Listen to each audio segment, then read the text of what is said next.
كتفيق في الصباح ناوي تبدا نهارك مزيان وموتيفي وداكشي بخير والمود ديالك هو هداك.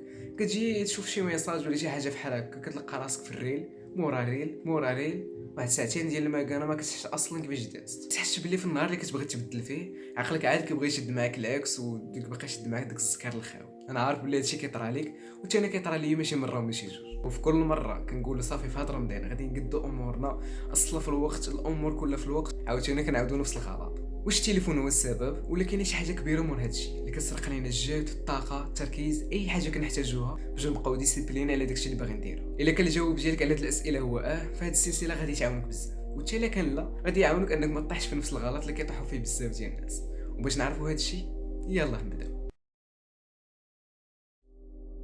بزاف منا كنقول بلي راه ما عنديش الوقت، وإلا جينا نشوفوا غير النهار ديالنا كيفاش كيدوز غادي نشوفوا بلي راه عندنا بزاف ديال الوقت، غير كيمشي في شي حوايج اللي ما كنحسوش اصلا كيفاش كيدوز فيهم الوقت. واكثر حاجه كتسرق لك هذا الوقت هي داك 5 دقائق اللي كتبقى تسكرولي فيها. كتقول اجي نشوف غير فيديو غير شويه ونفوج نطلع على شي فيديو هادي وهادي، كتلقى راسك فيديو مور فيديو شي نوتيفيكاسيون جاتك من هنايا كتجاوب. هادشي كامل كيخلي العقل ديالك يولف على الدوبامين السريع، يعني كتبقى تولفو من داك واحد كتشوفو كيضحك، واحد طاح من هنا فضيحه ديال هذا، يعني هادشي كامل كيخلي الدماغ ديالك يولف على ديك المتعه السريعه. وابسط مثال تقدر تعرف به راسك واش طحتي في هذه المتعه السريعه ديال دماغك هي انك ما كتقدرش تكمل حتى شي فيديو فيه 15 دقيقه، سواء ديال القرايه ديال شي بودكاست شي حاجه باغي تعلمها، اي حاجه فيها شي مده طويله عقلك ما كيقدش عليها. يعني عقلك ولف على انه يبقى يشد داكشي السهل، داك الميمز الفيديوهات القصار، داكشي اللي دغيا انفو كتشوفو كتطلع عاوتاني. كتبغي غير تركز واحد 20 دقيقه كتلقى راسك كدوز عليك كل دقيقه بحال واحد ساعه ولا ساعتين ديال المكانه، وما كتبقاش من دغيا وكتنوض في حالاتك. خصوصا حيت دابا صايمين كيجيك داك السكرول زوين ومرتاح وناس فوق السداره ما كاينش اللي يدوي معاك. ولكن على هادشي كامل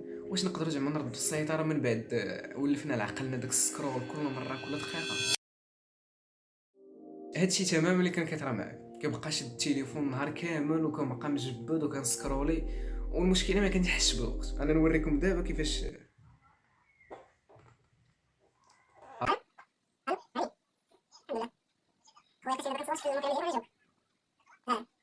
نرجع للموضوع ديالنا حيت تخربق ليا بلابي ديال الوالد. كنت كنقول لكم انه فاش كنشد التليفون كنبقى نسكرولي بواحد الطريقه راه ما كيتخيلش بها بنادم، كنبقى شاد كنقول غير نفوج على راساتي.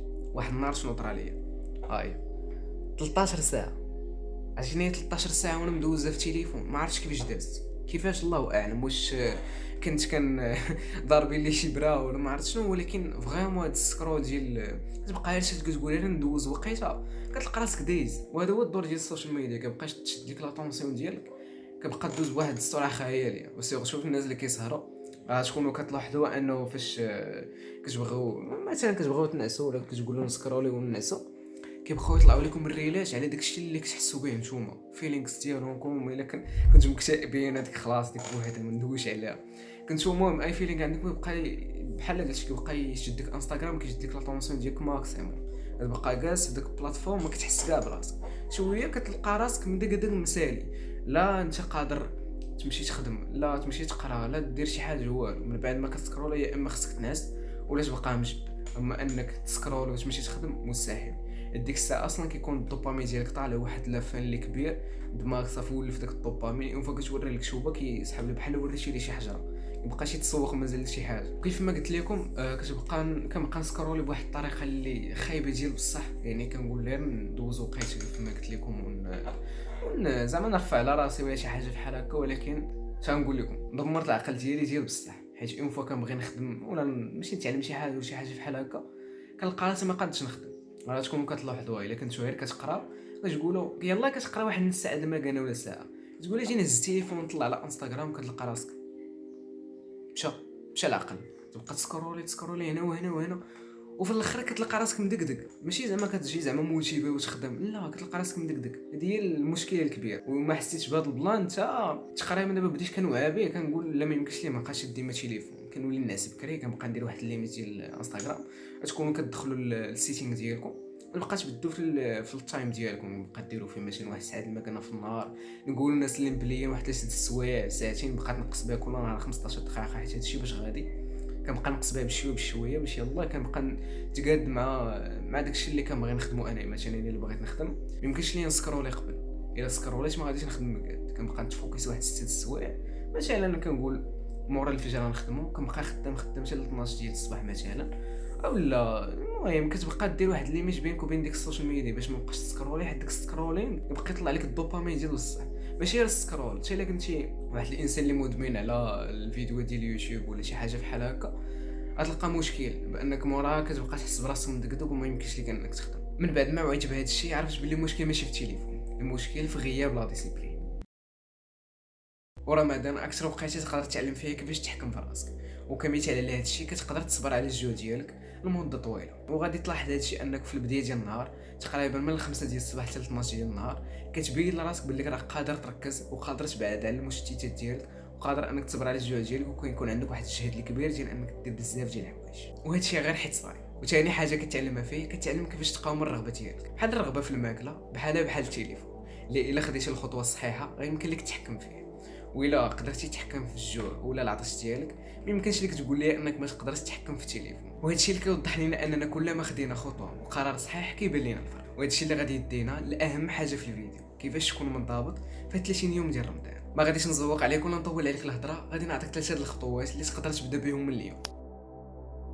في الوقت اللي غادي تقرا ولا تخدم ولا تعلم شي حاجه ما تسكروليش قبل بساعه، حيت غادي تخربق الدوبامين ديال دماغك وما غاديش تبقى عندك الكانه ولا التركيز اللي تخدم بهم. طفي اي نوتيفيكاسيون عندك في تليفونك وخلي غير لي زابي اللي مهمين ولا شي حاجه اللي عندك مهمه هي اللي تخليها باش ما تشتتش.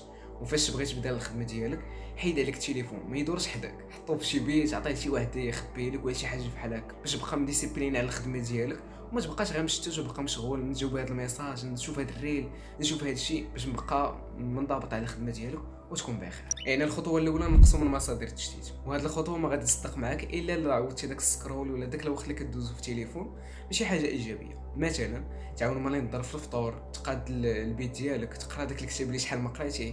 يعني عندك بزاف ديال الحوايج اللي تقدر ديرهم باش تلهي راسك على داك السكرول وباش تولف حتى على لا ديسيبلين.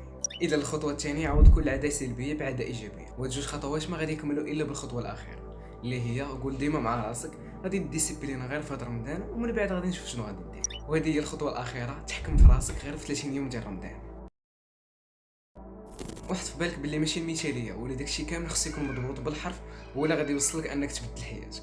بالعكس هذه الفكره بوحدها هي اللي كتخلينا اننا ما نبدلوش بزاف ديال الحوايج، حيت الله يجعلك انك دير غير في النهار ديالك 1% من هذا الشيء كامل، فرك كدير واحد الحاجه اللي ماشي كلشي كيدير. واخر خطوه اللي صراحه ما نسيت انني نذكرها في الخطوات الاخرين ولكن ما فيها باس نذكركم بها دابا، هي حاولوا واخا خارج على الموضوع شي شويه ولكن حاولوا انكم تنقيو لونتوراج ديالكم، واخا تكونوا بعدا كتسكروليو على شي حاجه اللي تفيدكم، ماشي تسكروليو على الميمز اللي ضرب هذا الميمز وبزاف ديال الحوايج اللي كياكلوا لك دماغك من الداخل ما كتحسش. هذا الشيء راه ما غادي تحس به على مده، حتى التاثير ديال بحال هاد الحوايج اللي كنسهلوكم في النهار ديالنا ما كيبان لهم المده على مده. كتلقى راسك ما كتقدر لا ديسيبلينا لا تدوي مع الناس في شي سوجيات، كتلقى راسك عامرها بالطرولات والميمزات. يعني بحال هاد الحوايج متفق معك ضحك ولكن بالوقيته ديالو. يعني واخا تكون بعدا سكرولي على شي حاجه اللي تفيدك، شوف الناس اللي كيقدموا الفاليو بحالي انا مثلا ولا الناس اللي كيقدموا داكشي اللي غيزيد بك لقدام. يعني بحال هاد الحوايج بعدا الا سكروليتي عليهم ممكن، ولكن عاوتاني ماشي عشان قلت نقول لك تسكرولي تبقى غادي فيها، لا دير شويه داكشي ديال ليميت، يكون داكشي بالوقيته ديالو وبالقاعده ديالو. يعني داكشي يكون لك كيليبر، استمتع وكون ديسيبلين وبقى غادي بحال هكا باش يلاه تجيب التعادل. حيت انا ما بقيتش غادي بواحد التوازن طلعت شي سكرول ولا نقصتي شي حاجه بحال راه كيكون داك الميزان ديالك كيكون مختل. يعني الانسان يبقى غادي على واحد البلون لونجوغاز ديال كيتنقى.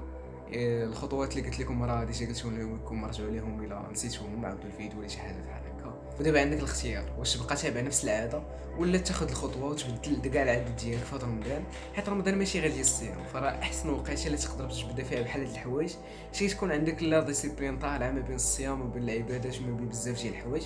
وهذا الشيء غادي يعاون، وهذا الشيء كامل تمنيت تكون سمعتو في واحد الوقيته اللي كنت محتاج ولا كنت مقابل غير سكرول وغير تليفون، ما عندي حتى شي جوز، ما عندي بزاف ديال الحوايج. تمنيت تكون جا عندي شي واحد وجد بيدي ويقول لي هاد الحوايج اللي قلت لكم دابا ويوريني ولو غير 1% اللي نقدر نبدل فيها واخا غير شويه مني. ولكن الحمد لله كل واحد كتجيه بحال هاد الحوايج في الوقت اللي ربي باغيهم فيه. واللي نقدر ننصحكم به هو انه راه غنعاود نقولها لكم، ديك الفكره ديال انك خصك تكون بيرفكت وداكشي اللي كتشوف في السوشيال ميديا ديال لا خصك تكون 5 الصباح خصك هادي وهادي هي لا ديسيبلين.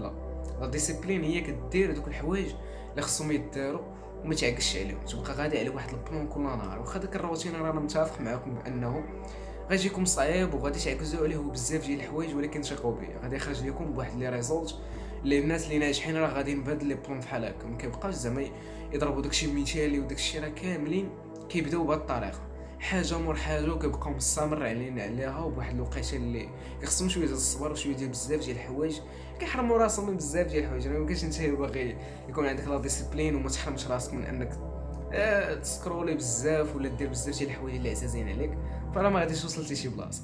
انت سيتي الا كنت كتعرفي شي واحد غادي يكون غيستافد من هذا الفيديو ولا غادي يشوف فيه الفاليو، ولا المهم شاركوا مع الناس اللي كتبغيو، وعاونوهم نتوما يتبدلوا وديروا لامباكت ديالكم نتوما كيف ما كنديروا حتى حنايا. هذا الشيء اللي كاين. نتلاقاو في السيتي الجاي، في السيمانه الجايه ان شاء الله، بجرعه جديده وبطاقه جديده عاوتاني. وهذا الشيء اللي كاين. تهلاو لي براسكم.